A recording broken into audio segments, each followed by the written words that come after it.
Masechet Ketubot, traité Ketubot, Daf, Kagimel, feuille numéro 23. Nous sommes à la feuille 22, 3 lignes avant la fin. Tanou Rabanan, nos sages enseignent dans une braïta. Shtaim Omrim Nitkatsha, ou Shtaim Omrim non Nitkatsha.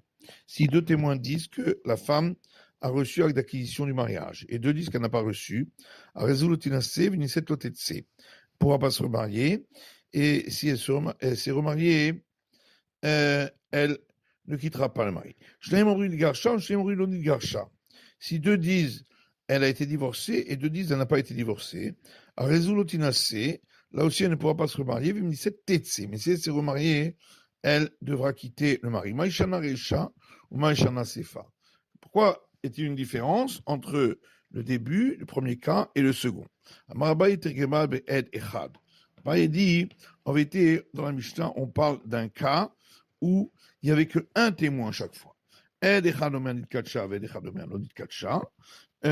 dit qu'elle a reçu l'acte de mariage et l'autre dit qu'elle n'a pas reçu l'acte de mariage. Les deux viennent donc témoigner pour une fille qui jusqu'à présent était célibataire. Et donc celui qui dit qu'elle a été mariée, elle a reçu l'acte d'acquisition du mariage, il n'est que seul, et donc seul, il ne peut pas aller à l'encontre de son statut jusque-là, qui est considéré comme de témoin. Et c'est pourquoi, si elle s'est remariée, eh bien, elle pourra rester avec ce mari. Maintenant, Seifa, la suite de cette braïta, un témoin dit elle a divorcé, l'autre dit elle n'a pas divorcé. Les deux viennent témoigner sur une femme mariée, jusqu'à présent. Celui qui a dit qu'elle a divorcé, il est seul. Il ne peut pas, lui seul, aller à l'encontre de son statut initial, qui est considéré comme de témoin. Et c'est pourquoi, même si elle se remariée, elle devra quitter le second mari. Ravashi Amar, Leolam, très ou très. Ravashi dit en vérité, on parle, comme on avait voulu dire au départ, qu'il s'agit de deux témoins comme contre deux témoins. Veillez pour, seulement il faut dire l'inverse. Donc deux disent, nous l'avons vu recevoir l'acte d'acquisition du mariage, et deux disent, nous n'avons pas vu recevoir l'acte d'acquisition du mariage. Là, elle pourra pas se remarier. Si elle s'est remariée, elle devra quitter le second mari. Pshita. L'Agma dit, mais c'est évident, puisque les autres n'ont pas dit qu'elle n'a pas été mariée, ils ont simplement dit qu'ils n'ont pas vu qu'elle n'a pas été mariée. L'oraïno et l'oraya, le fait de dire qu'ils n'ont pas vu, c'est pas une preuve. On a besoin d'un braïta dans le cas où ils vivent dans la même cour. On aurait pu dire, oui, mais si elle avait été mariée, il l'aurait su, il y aurait une rumeur, au moins dans la cour. Comment je parle là? C'est pourquoi on vient nous apprendre que c'est possible que des gens se marient discrètement. C'est pas. Par contre, la suite de la Braïta. Deux disent, nous avons vu qu'elle a été divorcée. Deux disent, nous n'avons pas vu qu'elle a été divorcée. Elle ne pourra pas se remarier.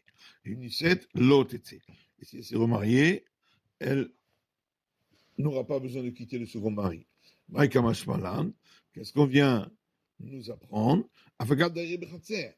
Que bien que ceux qui ont dit nous n'avons pas vu divorcer, ils sont dans la même cour, et malgré tout, le fait qu'ils n'ont pas vu, c'est pas une preuve. Noir, mais alors ça correspond exactement au même principe qu'on a vu dans le premier cas. Seulement, on aurait pu croire que c'est seulement pour le mariage qu'il arrive que les gens se marient discrètement. Mais pour le divorce, si vraiment elle aurait été divorcée, on aurait pu dire qu'il y aurait dû avoir une rumeur. Et donc, si eux disent qu'ils n'ont rien vu, c'est que effectivement, elle n'a pas été divorcée. Comment je parle? Et c'est pourquoi on vient nous apprendre que il peut arriver que les gens se marient et aussi que les gens divorcent discrètement.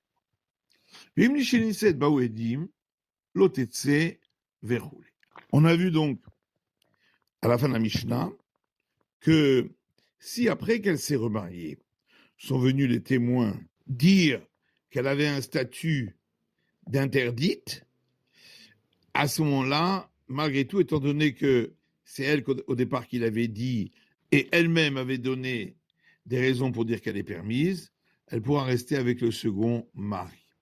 Rav Oshaya Matnila Reisha. Rav Oshaya dit que ça s'applique au premier cas de la Mishnah, à la femme qui a dit « Je me suis mariée et j'ai divorcé ».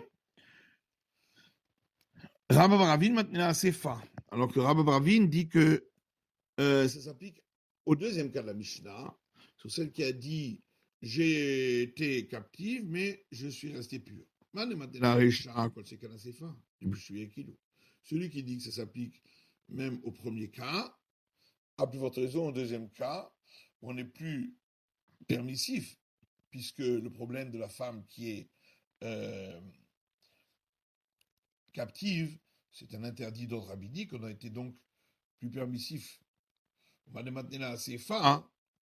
Et par contre, celui qui dit que ça s'applique au dernier cas de la Mishnah, la captive, avec la réchalo, il n'appliquera pas au premier cas, parce que là, on demande les plus exigeants. Les Mabid Ravamnuna Kamiflégué. Alors, est-ce qu'on va dire que la discussion, c'est concernant l'enseignement de Ravamnuna, qui dit qu'une femme n'a pas l'effronterie de dire qu'elle est divorcée alors qu'elle était mariée jusqu'à présent, devant son mari.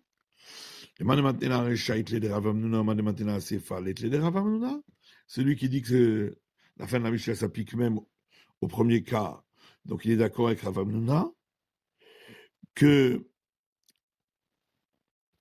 elle a une certaine... on peut se fier sur ce qu'elle a dit, puisque sinon elle n'aurait jamais osé être effrontée de dire qu'elle a été divorcée. Et celui qui l'applique à la fin de la Mishnah, lui, ne tient pas de Ravamnuna et dit que non, elle n'est pas crue de dire qu'elle a divorcé. Non, on peut dire que tout le monde est d'accord avec Ravamnuna. Et voilà la discussion ici des masses, l'un pense que ce qu'a dit Ravamnuna, qu'elle est crue de dire qu'elle a divorcé, parce que sinon elle n'aurait jamais eu une effronterie de le dire devant son mari, c'était faux. Ça, c'est seulement quand elle est devant lui. Aval Shelo Befanav, mais ici où elle n'était pas devant lui, Merisa, c'est possible qu'elle ait cette effronterie alors qu'en vérité elle n'était pas divorcée. L'autre dit, même si c'est pas devant lui, elle n'osera pas être si effrontée. Donc la Mishnah dit, si après qu'elle s'est mariée sont venus les témoins, elle restera avec le second mari. Ah bah, vous voir, le Shmuel, père de Shmuel dit, l'oniset niset mamash. Ça ne veut pas dire vraiment qu'elle s'est remariée. La kevan chez Tirou aninase. À partir du moment où on lui a donné l'autorisation de se remarier, même si elle ne s'est pas encore remariée, va l'otetse katani. Mais pourtant la Mishnah dit, elle ne quittera pas le second mari, c'est donc elle s'est remariée. L'otetse meterarish. Donc ça veut dire, elle ne quittera pas l'autorisation qu'on lui a donnée. Nous, ça, je l'enseigne dans une braïta. Si la femme a dit, j'ai été prise en captivité et je suis pur, et j'ai des témoins que je suis pur. On n'a pas besoin d'attendre que les témoins viennent. Et la matière notamiyad, on l'autorise immédiatement, puisque elle-même qui s'est interdite, elle-même a donné raison de se permettre. Si on a autorisé de se marier, et ensuite des témoins sont venus Vabrou, lo yadanu, et dit nous on ne sait pas, résultat elle n'aura pas besoin de quitter le second mari, puisqu'on se fie à ce qu'elle a dit. Vembaou edetum a, s'ils sont venus des témoins comme quoi elle a eu une relation, même si elle avait plusieurs enfants, elle devra quitter le second mari s'il était prêtre, parce qu'elle avait eu une relation avec un non-juif. Il y a des femmes captives qui sont arrivées à Nerdéa. Tu vas voir les Shmuel Netouré Ba'adaïvou, père de Shmuel, placer des gardes pour surveiller que personne n'ait de relation avec elle et les rendre impures. Alors, Shmuel, Shmuel lui dit, mais jusqu'à maintenant, qui les a gardés? De toute façon, c'est possible qu'elles ont eu une relation auparavant.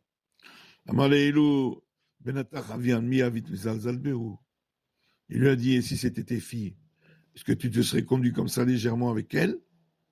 Aïe, autant que cela. Avaïkish Gagash Yatsam Ipi Shalit. C'était comme dit le verset dans l'Ecclésiaste, comme une erreur qui est sortie de la bouche de celui qui a le pouvoir. Et je t'aviens Benaté de Shmuel. Et les filles de Shmuel ont été prises en captivité.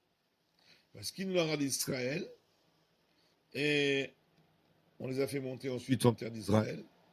Ou comment les Shmouyin ou Ba'avrae, vers aller les Bemidrasham, des Rabbi Hanina. Ils ont laissé les geôliers à l'extérieur. Elles sont entrées dans la maison d'études de Rabbi Hanina. Amra Nishbeti Utorani, Vamra Nishbeti Utorani. L'une a dit, j'ai été prise en captivité et je suis pure. Et l'autre a dit aussi, j'ai été prise en captivité et je suis pure. Sharinhu. Et on les a autorisés. Puisque la bouche qui avait interdit, c'est celle qui a autorisé. Sauf Oulatou Shvuinhu. Ensuite sont venus les geôliers pour témoigner. Rabbi Chania Benan de Mourianinun.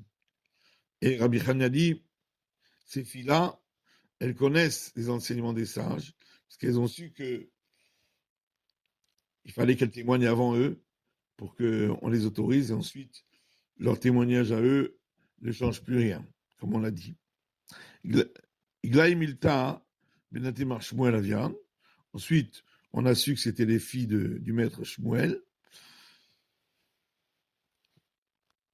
Amarle Rabbi Hanina le Rav Shaman Baraba, Pouk itafel bikrovotayich. Alors, Rabbi Hanina a dit à Rav Shaman Baraba, va et occupe-toi de ces filles qui sont tes proches parentes, de te marier avec elles. Amarle le Rabbi Hanina va ekaidi b'dinatayam. Alors, il a dit à Rabbi Hanina, mais il y a des témoins dans un pays outre-mer qui peuvent venir dire qu'elles sont impures. Il lui a dit, il a dit, mais pour l'instant, les témoins ne sont pas là. Il dit, mais Tzadastan était à Tser, parce qu'il y a des témoins qui se trouvent à Stan, très loin. La femme va être interdite. Tama de la Touedim, la Touedim, etc. Alors la Gemara dit, donc ça veut dire que toute la raison, c'est parce que les témoins ne sont pas venus, mais si les témoins étaient venus, est-ce qu'elles seraient interdites? Pourtant, on a dit que le père de Shmuel a dit qu'à partir du moment où on a autorisé la femme de se remarier, même si elle ne s'était pas encore remariée, des témoins sont venus dire qu'elle était captive, elle pourra rester dans l'autorisation première. Ravashi des tout Mike. Ravashi dit aussi, on parle de témoins qui vont venir témoigner qu'elles ne sont pas pures, qu'elles ont eu une relation. C'est pourquoi, elle dit malgré tout, on n'en tient pas compte parce qu'ils ne sont pas venus. Matitine, la suivante. Deux femmes ont été prises en captivité et il y a des témoins quand elles ont été prises en captivité. Zotomer Nishbeti Utorani, l'une dit j'ai été prise en captivité mais je suis pure. Zotomer Nishbeti Utorani, et l'autre dit également j'ai été prise en captivité mais je suis pure. Et Nanemanot, elles ne sont pas crues pour elles-mêmes. Par contre, si elles témoignent chacune pour l'autre, Arelu Nemanot, elles sont crues. Tanoura Banan, ça j'en sais dans une moitié. Anini Temea Vechaverati Teora Nemenet. Si elle dit je suis impure et ma camarade est pure, elle est crue. Ani Teora Vechaverati Temea et Nemenet. Si elle dit je suis pure et ma camarade est impure, elle n'est pas crue. Ani Vechaverati Temea. Si elle dit moi et ma camarade sommes impurs, Nemenet Alatzma, elle est crue pour elle-même, puisque elle peut s'interdire elle-même, mais elle n'est pas crue pour la camarade. Ani vechaverati tehora, si elle dit moi et ma camarade sommes purs, elle est crue pour l'autre, mais pas pour elle-même. À Marmar, on reprend cet enseignement. Ani tehora vechaverati temea, si elle dit je suis pur et ma camarade est impure, elle n'est pas crue. De quoi on parle? S'il n'y a pas de témoin qu'elles étaient captives, à la Tsama Elomehemna, pourquoi ne serait-elle pas crue pour elle-même? C'est donc elle qui a dit j'ai été prise en captivité et elle-même dit je suis pure, donc on la croit. Et la pshita des cas est dit. Donc forcément, il y a des témoins à cela. Et Mametseata, si on regarde la suite de la Braïta, Aniv Raverati Temea, Nemenet Alatsma, Ben Nemenet Alchaverta. Si elle dit moi et ma camarade sommes impurs, elle est crue pour elle-même, elle n'est pas crue pour l'autre. S'il y a des témoins qu'elles ont été prises toutes les deux en captivité, pourquoi ne serait-elle pas crue pour l'autre? De toute façon, elle est impure, elle est interdite parce que elle a été prise en captivité. Et la pshita delika est dit, donc forcément il n'y a pas de témoin. Et Masefa. Regardons la suite encore. Si elle dit moi et ma camarade sont purs, elle est crue pour l'autre, mais pas pour elle-même. S'il n'y a pas de témoin, pourquoi elle ne serait pas crue pour elle-même? Et la pshita des kaedim. Forcément, il y a des témoins. Alors, comment peut-on dire que le premier cas et le dernier cas, on parle qu'il y a des témoins, et le cas du milieu, il n'y a pas de témoins? Abaye dit oui, effectivement. Le premier et le dernier cas, il y a des témoins, et dans le cas du milieu, il n'y en a pas. Papa Markoula des Kaedim. Papa dit, dans tous les cas, on parle qu'il y a des témoins.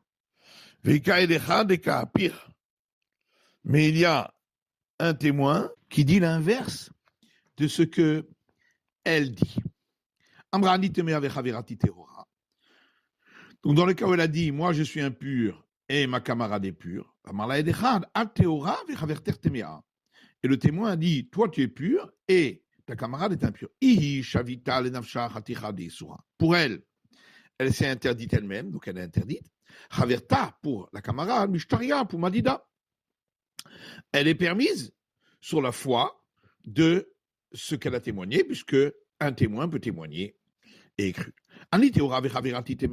Si elle dit moi je suis pur et ma camarade est impure, et le témoin dit toi tu es impur et ta camarade est pure. Elle, puisqu'il y a des témoins comme quoi elle était captive, elle ne peut pas se rendre permise.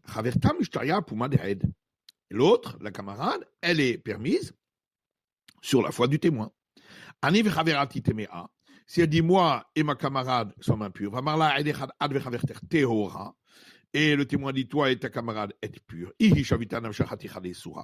Pour elle, elle s'est interdite elle-même, donc elle est interdite. Et la camarade est permise sur la foi du témoin. Mais le dernier cas, qu'est-ce qu'on en a besoin? Ça revient au même de ce qui a été dit au premier cas. On aurait pu croire que dans le cas où elle a dit je suis interdite et ma camarade l'est également, en vérité, les deux sont permises. Et alors pourquoi elle a dit cela? C'est comme Samson qui a dit que je meurs en même temps que les Philistins. Les Kardai, donc elle aussi, elle a dit la même chose, que l'essentiel c'est que l'autre soit interdit, et puis elle s'interdit aussi en même temps. Comment je parle là, pour ça on vient m'apprendre que non.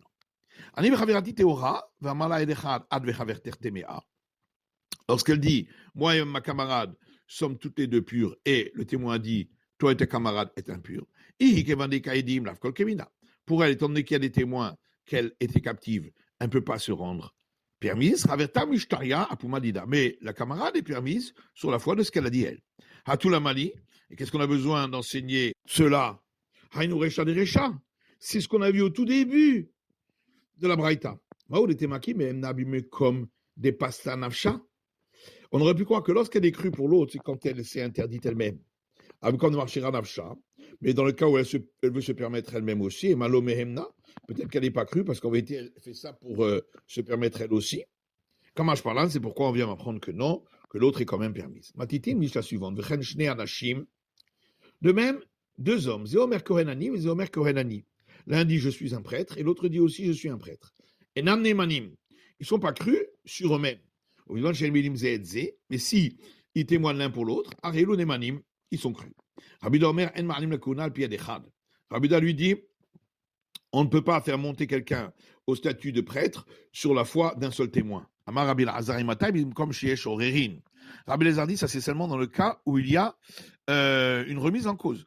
Avec comme chez En Orerin, s'il n'y a pas eu de remise en cause, Ma'alin la Keuna al Pied Echad, on peut considérer comme prêtre sur la foi d'un témoin. Rajba Gomer Mishum Rabbi Shimon ben Asagan. Rabban Shimon Gamiel dit au nom de Rabbi Shimon, fils du second des prêtres, Ma'alin la Keuna al Pied Echad, on peut donner le statut de prêtre sur la foi d'un témoin. Gemara. La Gemara demande Kol Hané la Mali. Qu'est-ce qu'on a besoin de tous les cas qui ont été mentionnés dans la Mishnah dans ce chapitre? On a besoin de tous les cas. Ditana Modé Rabbi Yoshua. Si on m'avait enseigné que le premier cas où Rabbi Yoshua est d'accord, Ishumdika Adrara de Mamona. On aurait dit la raison pour laquelle on le croit, c'est parce qu'au départ, quand il a dit le champ était à tes pères, c'était une perte d'argent pour lui. Et donc, c'est sûr que s'il s'est permis de dire cela, c'est qu'effectivement, après, quand il a rajouté qu'il l'a acquis, c'est qu'il a vraiment acquis. Aval Aïdim de l'Ekad Rara des Mamona. Mais quand il s'agit des témoins, pour eux, il n'y a pas de perte, puisqu'eux, ils ont juste signé. Et Malo, peut-être, on ne peut pas les croire, même si au départ, ils ont voulu remettre en question leur signature. C'est la fin de l'étude de la feuille numéro Kav Gimel 23.